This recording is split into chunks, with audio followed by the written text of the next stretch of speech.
बिस्मिल्लाहिर्रहमानिर्रहीम। अस्सलाम वालेकुम। मैं हूं उमर इनाम और मेरे साथ मौजूद हैं नौजवान यूट्यूबर, नौजवान सहाफ़ी मुगीस अली। मुगीस, आपके वक्त के लिए बहुत शुक्रिया। थैंक यू उमर इनाम साहब। मुगीस, आप शहर इक़्तिदार में हैं और आपके पास एक बड़ी एक्सक्लूसिव खबर है, और वो ये है कि कल रात यानी मंगल की जो सहरी थी, सुबह 3 बजे प्राइम मिनिस्टर इमरान खान साहब को एक इंतहाई हसास और इंतहाई अहम ब्रीफिंग दी गई। वो ब्रीफिंग क्या थी और उस ब्रीफिंग का टीएलपी के साथ जो हो रहे थे मुज़ाकरात और जो मुआहिदा हुआ है, उसका क्या ताल्लुक है आपस में? कोई अंदर की खबर जो आपके पास है वो बताएं ना जरा। सही है। बहुत शुक्रिया उमर इनाम साहब। उमर इनाम साहब, देखें, पहले इमरान खान साहब के ऊपर मैं आने से पहले ये बात करूंगा कि बहुत सारे मुनाफिक चेहरे अयां हुए हैं जो कह रहे थे कि प्राइम मिनिस्टर कहाँ पर है, प्राइम मिनिस्टर देख नहीं रहा, लाहौर जल रहा है, लाहौर लहू लहू लहू लहू हो गया। ना जाने इतने अटैक किए गए कि जैसे गवर्नमेंट रियासत सोई पड़ी है, वो कुछ काम नहीं कर रही। लेकिन मैं आपको बिल्कुल मुस्तनद जराए के साथ और काबिल एतबार जो है मेरे सोर्सेज के साथ मैं आपको ये खबर दे रहा हूँ कि इमरान खान साहब लम्हा ब लम्हा तहरीक लब्बैक के हवाले से राब्ते में थे। ये मुज़ाकरात मुआहदा होना और गोली भी नहीं चली और कुछ जो है ऊंच नीच भी नहीं हुई जब मुज़ाकरात का दौर चला। तो कैसे हो गए ये डेडलॉक जो चल रहा था? इसके पीछे बहुत बड़ी एक काविश है। वो काविश हमें नजर नहीं आई। वो काविश देखने की है, लोगों को समझने की है। सर, डायलॉग ऐसे नहीं हो जाते। लोगों को लेके आना, उनके म्यार पे उतरना, उनको बिठाना, बैठक करना। अब जैसे आपने कहा कि जो मंगल की रात यानी सहरी के टाइम क्या हुआ, जब ये मुज़ाकरात के 3 दौर चल चुके थे। जेल में सारिरी साहब से मुलाकात की, जो सुन्नी इत्तेहाद कौंसिल के हामिद रजा साहब हैं, 9 रुकनी वफद था। फिर शुरा के साथ हुआ, फिर हुकूमत के साथ मुज़ाकरात हुए, फिर ये सब तीनों इकट्ठे बैठे, फिर शुरा के रुकन की सादरी साहब से मुलाकात हुई। तो क्या इमरान खान साहब लाइल्म थे? इमरान खान साहब जाग रहे थे। प्राइम मिनिस्टर ऑफिस में तमाम लम्हा ब लम्हा इसकी एक एक पल की रिपोर्टिंग हो रही थी। और फिर जब सारे मामला तय हो गए, इमरान खान साहब से फाइनल अप्रूवल ली गई। 3 बजे के करीब कॉल की गई इमरान खान साहब को। इमरान खान साहब को कहा गया कि जनाब प्राइम मिनिस्टर साहब, आप अब हुक्म करें, ये चीजें हैं, ये तय हुई हैं, आप अब क्या कहते हैं? इमरान खान साहब का एक ही बात पे फोकस था कि मैं मुल्क में कोई हंगामा नहीं चाहता, मैं मुल्क में अमन चाहता हूं। तमाम लोग हमारे लोग हैं, हम इनको जो है इनके ऊपर मजीद जो है वो पुलिस के जरिए या मजीद हम इसके ऊपर जो है वो जैसे कहते हैं ना कि एक घेरना, हम इन्हें मजीद नहीं घेर सकते। अब बस ये खत्म करें मामलात, मामलात बहुत ज्यादा खराब हो जाएंगे, मुल्क में जो है आग लग जाएगी। और दुश्मनों की साजिश ये थी कि इन लोगों को इस्तेमाल करके तहरीक लब्बैक के साथ मिलकर कोई मुल्क में बड़ा सानिया जन्म दे दिया जाए। लोग, कोई मालेटॉन मिला रहा था, कोई कह रहा था कि लाल मस्जिद ऑपरेशन हो जाएगा। लेकिन मुझे कोई बताएं, इतनी तारीखों में हेलीकॉप्टर, कोई जहाज भी बहुत ज्यादा दौड़ाए गए हैं। वो जहाज जहांगीर तरीके तो नहीं थे? नहीं, वो जहांगीर तरीन साहब के तो नहीं थे, लेकिन ये हुकूमत की जो है इस वक्त जो है वो कारकर्दगी थी, जो शो करने का वक्त था। तो वो फिर जनाब सारे मामला सेट हुए, इमरान खान साहब ने फाइनल अप्रूवल दी और जनाब कहा कि आप, ये सारा कुछ डिसाइडेड है। और इमरान खान साहब की अप्रूवल के बाद रात को ये सारे मामला तय हुए और फिर अनाउंसमेंट हुई। यानी कि मुल्क एक बड़े सानिया से बच गया, इंतशार से बच गया और लोगों की उम्मीदों पर पानी फिर गया। बिल्कुल सही है। मुगीस, पाकिस्तान के खूनी लिबरल्स तकरीबन अब तो 24 घंटे में रोजाना की बुनियाद पर एक दफा जरूर बेनकाब होते हैं और इनकी मुनाफकत खुलकर सामने आती है। अब टीएलपी के मामले पर भी एक दफा हम देख रहे थे कि ये सारे खूनी लिबरल्स एक दफा फिर एक्सपोज हुए हैं। आप इसको कैसे देखते हैं कि ये कितनी बार ये एक्सपोज होंगे तो पाकिस्तानी, जो आम पाकिस्तानी इनके पीछे लगे हुए हैं, उनको समझ आएगी कि ये इनके असल चेहरे क्या है? उमर नाम साहब, बिल्कुल आपने सही बात की। देखें, इनका मुनाफकाना रवैया इंतहाई जलील वाला, जिल्लत वाला था। ये मुल्क में आग लगाना चाहते थे, ये तरीके लब्बैक को भड़का रहे थे, अकाउंट से फेक न्यूज फैला रहे थे। उसके बाद इनका मुनाफकाना जो रवैया है, वो सबसे बड़ा ये है कि यही लोग, जब नवाज शरीफ के दौर में तरीके लब्बैक ने प्रोटेस्ट किया था, तो ये लोग तरीके लब्बैक को गालियां देते थे। ये कहते थे बिल्कुल कि है। ये कहां से आ गए, ये लोग कैसे हमलावर हो सकते हैं। इनके इनको जनाब आप भ्रष्ट कर दें, इनको आप सफाया कर दें। ये कौन होते हैं पाकिस्तान में फैसले लेने वाले? और बड़ा एक जो है उन्होंने स्टांस लिया खुलकर इनके खिलाफ जो मजहबी जमातें थी।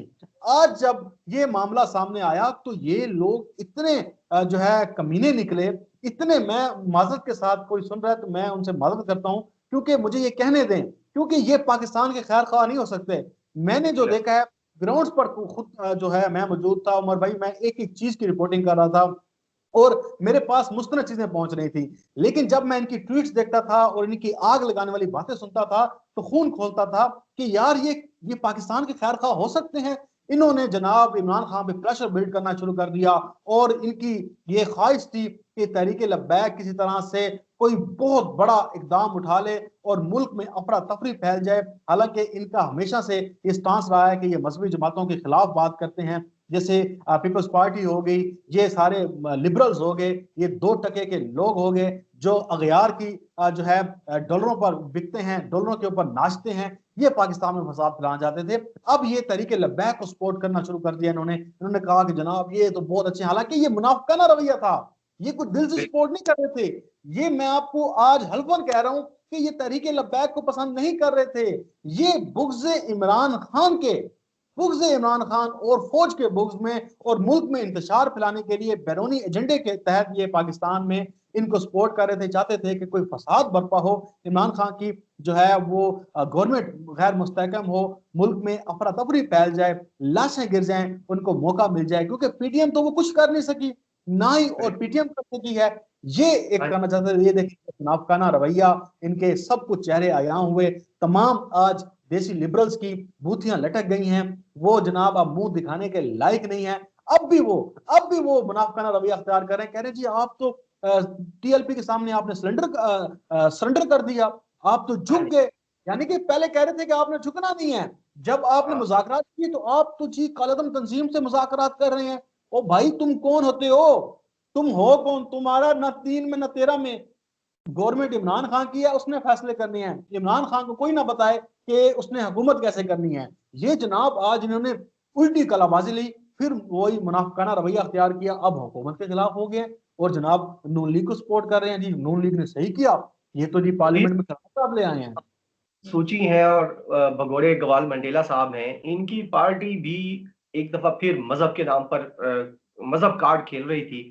खेल देती है। आज असेंबली में नून लीग भी एक दफा फिर एक्सपोज हुई है अपनी मुनाफिकाना और अपनी दोगली पॉलिसी जो है उनकी, उसके तहत। और फिर शाहिद खान अब्बासी का जो रवैया था वो भी आप क्या देख रहे हैं? ये इतनी फ्रस्ट्रेशन क्यों है, इतनी ज्यादा फ्रस्ट्रेशन? अगर हुकूमत नाकाम हो रही है, इमरान खान नाकाम हो रहा है, दो वो जो पेज है एक पाकिस्तान का नेशनल सिक्योरिटी का वो फट चुका है, तो फिर ये क्यों इतना परेशान हो रहे हैं? सर ये इनकी परेशानी इसलिए थी कि ये मुआहदा हो कैसे गया, हुकूमत इस क्राइसिस से निकल कैसे गई। मैंने ट्विटर पर भी ये तस्वीर शेयर की और मेरा दिल किया आज, मैंने कहा यार आज इमरान खान की तस्वीर लगाऊं और उस पर लिखूं मैन ऑफ क्राइसिस, कि वो शख्स क्राइसिस से गिरा हुआ है।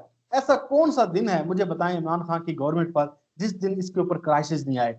हर बहरान का, जैसे कहते हैं मर्द बहरान, एक क्रिकेट का मैं मर्द बहरान यूनुस खान को समझता हूँ, जिसने घरों के जनाजे भी उठाए अपने घर के और क्रिकेट भी बड़ी शानदार खेली। इस तरह से इमरान खान है एक तरफ, वो बंदा जो है रोजाना आए आए रोज किसी ना किसी मसाइल का शिकार होता है और ये समझते हैं कि आज गवर्नमेंट गई, कल गवर्नमेंट गई, इसमें फेल हो जाएगी। ये तो मौके की तलाश में होते हैं। अब जैसे आपने कहा कि नून लीग की मुनाफकत, ये देखें कि ये मजहबी कार्ड इन्होंने आज इस्तेमाल करने की कोशिश की। ये जनाब इमरान खान को ताने मारते हैं कि तुम जो है मजहबी कार्ड इस्तेमाल करते हो और तुम लोग जो है मजहब को आपने इस्तेमाल किया, हमारे खिलाफ मजहब इस्तेमाल हुआ। ये कल तक तो ये कहते रहे, आज ये कह रहे हैं, आज उसी मजहबी कार्ड को इस्तेमाल करके असेंबली में घुस गए, उस करारदाद को ही इन्होंने बिल्डोज कर दिया, कहा कि हमसे मुशावरत नहीं की। और तुम्हारी औकात क्या है, तुमसे मुशावरत कैसे की जाए? इमरान खान असेंबली में लेके आता है मामला तो असेंबली से भाग जाते हैं, असेंबली में डिस्कस करने की बात होती है तो कहते हैं जी नहीं हमें एतमाद में नहीं लिया गया। ये इनके मुनाफिकाना रवैये हैं और ये जो मजहबी कार्ड इस्तेमाल कर रहे हैं, देखें इनका इनको फायदा नहीं होगा। मैं मैं खुद तहरीके लब्बैक के लोगों के साथ एंगेज था, उनसे राब्ते में था। उन्होंने कहा कि हम मर जाएंगे, हमारी गर्दन उतर जाएगी, नून लीग को तो हम वोट नहीं देंगे। ये तो रंगे हाथों पकड़े गए थे, ये तो बिल्कुल ये तो रंगे हाथों पकड़ गए थे, इन्होंने अपने वजीर कानून क्यों हटाया? इनसे पूछे जरा कि इन्होंने उस वक्त, अब आप देखें इनकी तो मुनाफिकाना पॉलिसियां चलती रहेंगी। दो मुनाफिक जो शख्स हैं वो सामने आए हमारे नाम साहब, एक मुफ्ती बिल्कुल। मुनीब साहब और एक फजल रहमान साहब। फजल रहमान, मुफ्ती मुनीब के पेट में दर्द उस वक्त नहीं हुआ जब मुस्लिम लीग नून जो है वो खत्म नबूवत पर डाका डाल रही थी। मुफ्ती मुनीब और बिल्कुल। फजल रहमान के पेट में उस वक्त दर्द नहीं हुआ जब मुमताज कादरी को फांसी लगाया जा रहा था। मुफ्ती मुनीब को और फजल रहमान का और दर्द नहीं जागा, अब इमरान खान के खिलाफ इनका दर्द जाग पड़ा है। और इत्तेहाद देखे ना, फजल रहमान जैसा बंदा अहले सुन्नत जमात से इत्तेहाद करने की बात कर रहा है, ये तो एक दूसरे हाँ के जी। मुखालिफ रहे हैं। चलो मुफ्ती मुनीब बिल्कुल। साहब का एक अहले सुन्नत वल जमात में लोग उनको मुफ्ती आजम कहते हैं, मैं किसी के बारे में बुरा नहीं कहता, लेकिन मुफ्ती मुनीब साहब का एक मसला ये है कि 19 साल बाद उनसे रुयत हलाल कमेटी की चेयरमैनशिप खींची गई। और हाँ जी। एक बंदे ने लिखा हुआ था कि ये सच है कि भूख जो है तहजीब के आदाब बुला देती है, तो जब इंसान बेरोजगार होता है तो फिर देखें कि वो किस बातें करता है। 100% ऐसा ही है। मुगीस बड़े सादा और मुदल्लिल अंदाज में बेहतरीन गुफ्तगू करने पर बहुत शुक्रिया।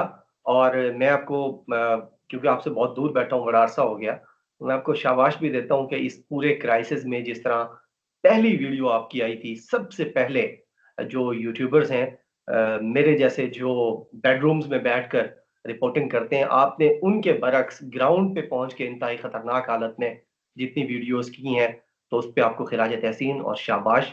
अल्लाह ताला आपको हमेशा आपकी हिफाज़त करे। बहुत शुक्रिया। अल्लाह हाफ़िज़।